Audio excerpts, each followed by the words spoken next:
your host, Sashin Johnson, here at the Stretford End, where we discuss the latest Manchester United news. And we have breaking news for you. As it is reported, Manchester United and Ajax have agreed a fee for Lisandro Martinez worth up to 46 million. I can go and say it, here we go, from a Fabrizio Romano will be heard soon. But that is the breaking news. Manchester United and Ajax agree a fee for Lisandro Martinez. Ten Hag's second potential signing coming in, and definitely he will be joining on the Australian tour. Might not be playing tomorrow against Melbourne Victory, but definitely will probably be playing against Aston Villa next weekend. Guys, I am excited. But subscribe to the channel, please. My goal is 1,000 subscribers before the end of the year. And of course, at the Stretford N Johnson is what you are looking for in terms of socials on Instagram, Twitter, and TikTok. But let us get into today's video. So, Ten Hag held a press conference yesterday, and Rashford was also in that particular press conference. We will be going through some quotes from that press conference, but let's just have a bit of transfers. So, before we get into Lisandro Martinez, who I want to speak about for a bit, let us speak about Frankie de Jong. And as the report says from Fabrizio Romano that came out this morning, he says Manchester United have reached a full agreement with Barcelona for Frankie de Jong after further talks. The package is 85 million euros. Fee guaranteed around 75 million euro plus 10 million in add-ons. The personal terms are now just to be finalized. Guys, Frankie de Jong has been coming on for a while now. We've been hearing about the story day in, day out, week in, week out, and it still hasn't seemed to come to an end. It still doesn't seem to have any closure. Now, of course, we know Barcelona owe Frankie de Jong about 17 million in wages. That is really important to anyone employed to any company, not just in a footballing sense. But he needs to now come to a point where he realizes Barcelona needs to sell him in order to register the players that they are signing. Gerard Romero said that Barcelona cannot register their players until the sale of Frankie de Jong goes through. Hearing that the fee has been fully agreed, it's now just a matter of time with the personal terms. We know Frankie de Jong does want to come to Manchester United. We know Erik ten Hag has seen him as the #1 target. And he's spoken about it time and time again, how important the midfield is. We saw against Liverpool, Fred and McTominay were playing in the midfield too, but they are not able to carry the ball. They cannot receive the ball from the centre-backs or from the defence and then progress forward to allow us to transition into attack. There was just nothing of that happening in midfield. Instructive in the way we approach any transfers after Frankie de Jong, because what other midfielder would we go for? Do we get a Ruben Neves next to him? I would say yes. A midfielder that can play defensive and play long balls and play from a defensive position and allow his team to go on the attack. Of course, you can go for Yuri Tielemans, but he's not as defensive as a Ruben Neves. So in my opinion, yes, Frankie de Jong probably is already a done deal, but we need to be getting a Ruben Neves next to him to allow him to be as mobile and as free as Ten Hag wants him to be. Guys, Frankie de Jong will be a done deal quite soon. I do believe that. I do believe that Christian Eriksen, a player who we have somewhat forgotten about in this transfer window, just last week agreed verbally to join Manchester United. His medical should particularly be done in this week. We should see a conclusion to Frankie de Jong and Christian Eriksen by the end of this week, most definitely. And perhaps by next week, when we play Aston Villa, we will have Frankie de Jong, Christian Eriksen, and Lisandro Martinez all on that particular team and probably be playing in that game if everything goes according to plan. Now, let me get into the breaking news. As I said, Ajax have accepted Manchester United's £46 million bid for Lisandro Martinez. Mike Verwey and Fabrizio Romano has come out and has said Lisandro Martinez was left out of their training session today at Ajax in order to allow Martinez not to have any risk in terms of an injury ahead of his move to Manchester United. An agreement was already made between the clubs last night, with the final details sorted out today in a meeting. Now, for those who have followed the Stretford and have followed me everywhere, between Timber and Lisandro Martinez, I've always wanted Lisandro Martinez. I felt he was a more complete centre-back, which we need right now. I don't think we needed another player like Timber, who is younger than Lisandro Martinez, but has more potential. Yes, that is particularly why Ten Hag wanted him as the number one centre back to go for in this transfer window. But all is not lost. Yes, we know Louis van Gaal changed his mind and allowed him to, shall I say, not come to Manchester United. But we can perhaps go for him in next year. But there will be other clubs also in for him. But we will continue to have that pool with Erik ten Hag. So if we go for Jurien Timber next season, that will potentially mean that perhaps a Maguire would be sold, perhaps a Lindelof would be sold, because if Eric Bayer is not sold this particular transfer window, definitely he will be sold next summer, if not in the January window, because I don't think he's going to be getting the game time that he wants. You look at the defense, 100% a fact. He's not coming to be on the bench, he's coming to start and fight for his place and earn his place under Erik ten Hag. And if he starts next to Varane and the two of them don't get any injuries, my word, what a defensive pairing we will be having. And if you put Shaw or Malacia on the left back and Diogo Dalot continues to improve under Erik ten Hag at right back, and we perhaps get in a Denzel Dumfries, we will have a quality centre back or a back four that is worthy of being top quality and will allow the rest of our team to go and play without concerned about. Guys, Lisandro Martinez is more complete than Jurien Timber. Timber might have more potential. Timber might be a bit bigger. He might be a bit more robust. But Lisandro Martinez was Ajax's player of the season last season. A left-footed centre-back that is able to be calm on the ball and play out from the back. The amount of balls that he plays over the top for strikers or forwards to run onto is so accurate. It is definitely what is needed for the likes of Rashford, Sancho, Elanga, Martial, etc. We saw the type of quality that can be, imposed on the team. Now imagine with the signings coming in, with the likes of Frankie de Jong and Lisandro Martinez, automatically we have more possession of the ball. Because there are more players in the team that are comfortable on the ball, like Lisandro Martinez, like a Frankie de Jong. Now, of course, in my opinion, getting Lisandro Martinez is a key bit of business. But before I speak about Ten Hag's press conference that he had yesterday, ahead of our game tomorrow against Melbourne Victory, subscribe to the channel. Our goal is 1,000 subscribers before the end of the year. Drop a like on the video, and of course, at the Stretford N Johnson is what you are looking for in terms of our socials on Instagram, Twitter, and TikTok. So let us get into the press conference. And as I said, we are playing Melbourne Victory tomorrow, and we will see a much changed team. I'm not saying Melbourne Victory is to be underestimated. No, they finished second in the league, as Erik ten Hag said. But of course, he will want to see more improvement, more energy. He will want to see us learn from the mistakes we made in the first game. As he said, we made many mistakes, and we did not overestimate the performance against Liverpool. But definitely, don't be surprised if we see a change in the teams that come out. I don't think he will start that exact same starting 11 he started with against Liverpool. I think he'll try and chop and change it, maybe to see how other players blend with other players, and if players can play together regardless of who starts on the pitch or comes on in the second half. So I want to start off with Rashford. So Rashford basically spoke yesterday in the press conference itself, and there were quite a few quotes that got to me, and I wasn't too keen on what he said. I mean, last season he basically didn't have the best season. None of the players had the best season. But Rashford was particularly focused on because of this attitude, because of the way he applied himself on the pitch, the run past 5 players but running into traffic. There had to be some type of change inside of Rashford. And the quotes that he said was quite concerning in my opinion, because, and I want to speak about this one quote particularly. He said that it is more easier for him to make mistakes in a winning team. Now, yes, we weren't a winning team last season. No, definitely not.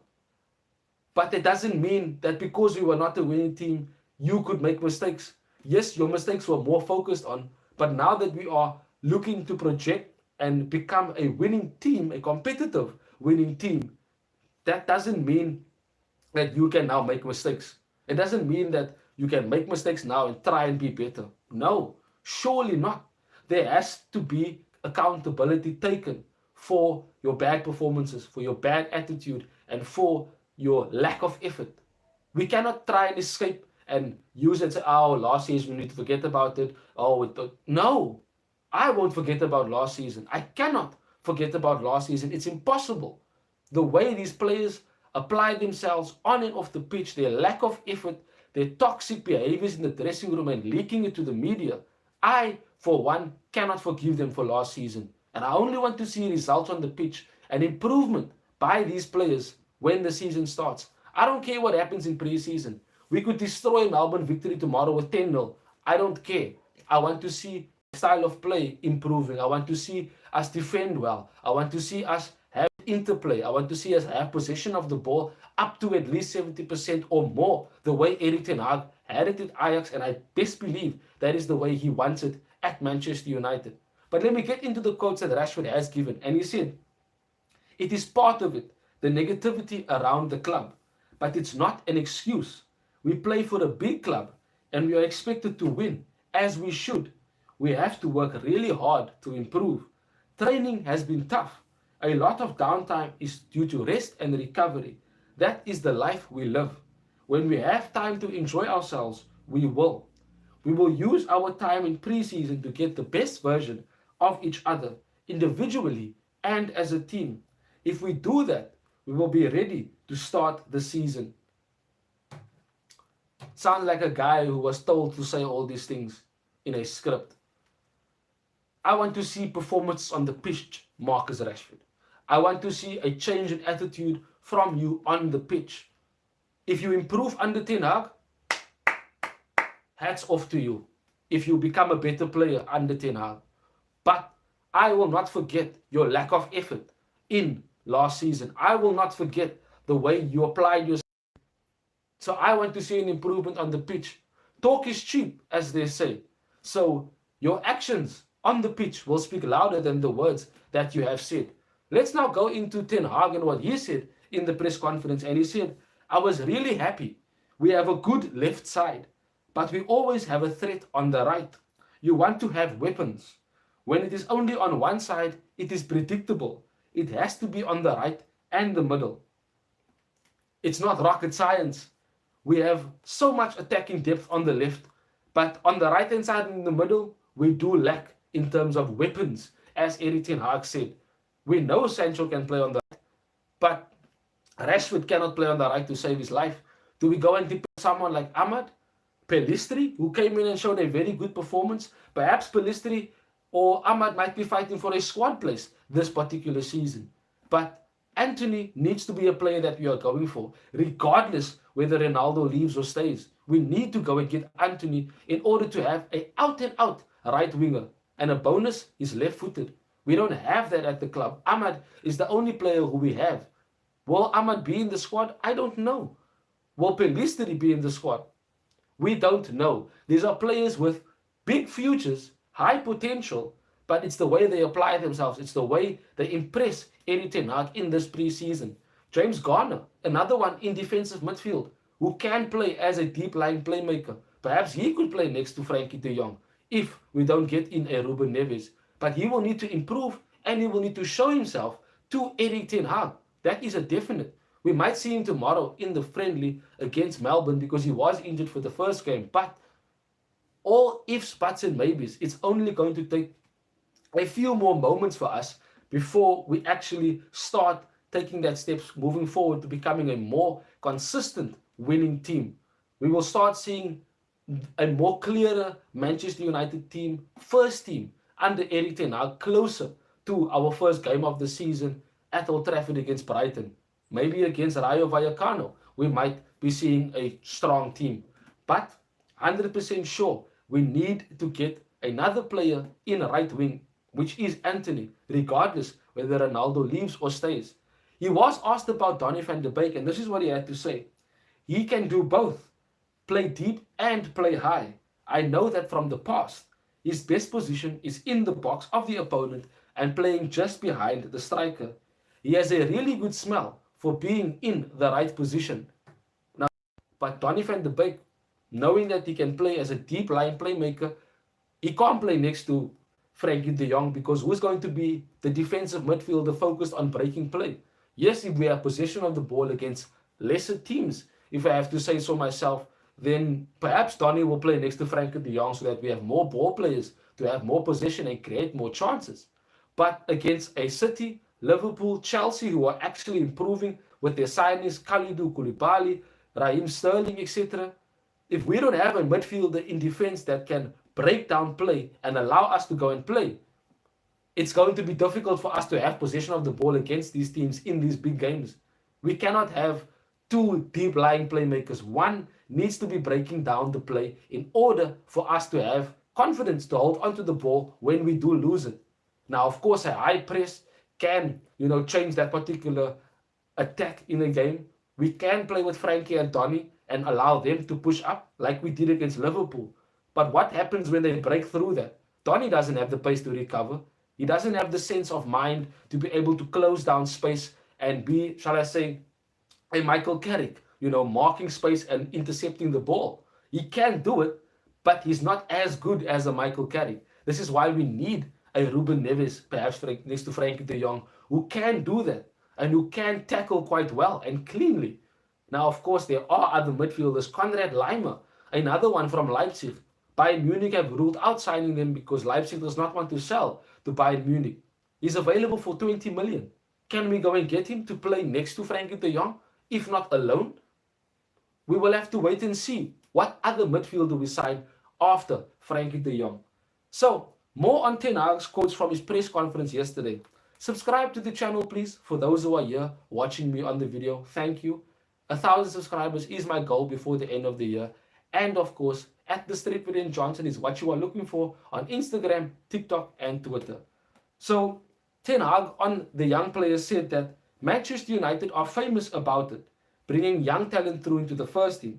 Marcus Rashford is an example of it. We need to work hard with the academy. I think Manchester United has a huge potential and good players. We have experienced players and a lot of young guys with potential. So we have to work very hard.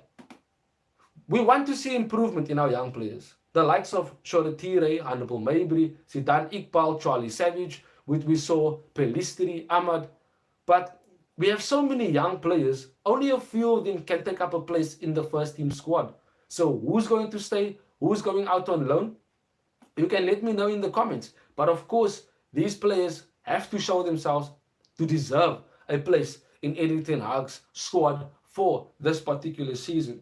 Ten Hag also said that in every part of the game, I want players to take initiative on and off the ball. I wouldn't say we played man marking in certain with the way he wants to have his style of play at Manchester United. There is a certain set of way that he wants to play. And if these players don't apply themselves, if they don't fully commit to this particular style of play, it will fail. But he will take out all of the rotten apples and those that don't want to apply themselves to his style of play, and then replace them with someone who's willing to put in the work, who's willing to put in the effort to make the system work. So we might see a different team tomorrow, as I said, but the same principles will have to apply in order for Erik ten Hag to once again improve his style of play and make the players more comfortable with his style of play at Manchester United.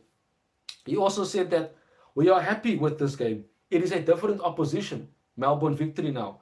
Always good to play teams from a different culture. Melbourne Victory play in a good level. Second in the league last year. This is pre-season. We play football to win. But we also have to develop our team. That is a big target for our game. Our squad is at full capacity. It is a strong squad. Fans will be happy. We'll have to wait and see. I'm not going to put too much on what they said about us having a strong squad.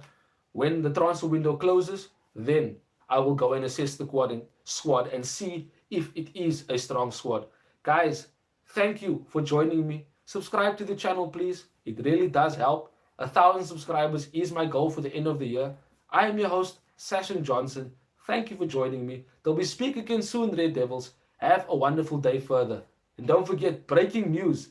Lisandro Martinez will be coming to Manchester United as Ajax and Manchester United have agreed a fee of £46 million.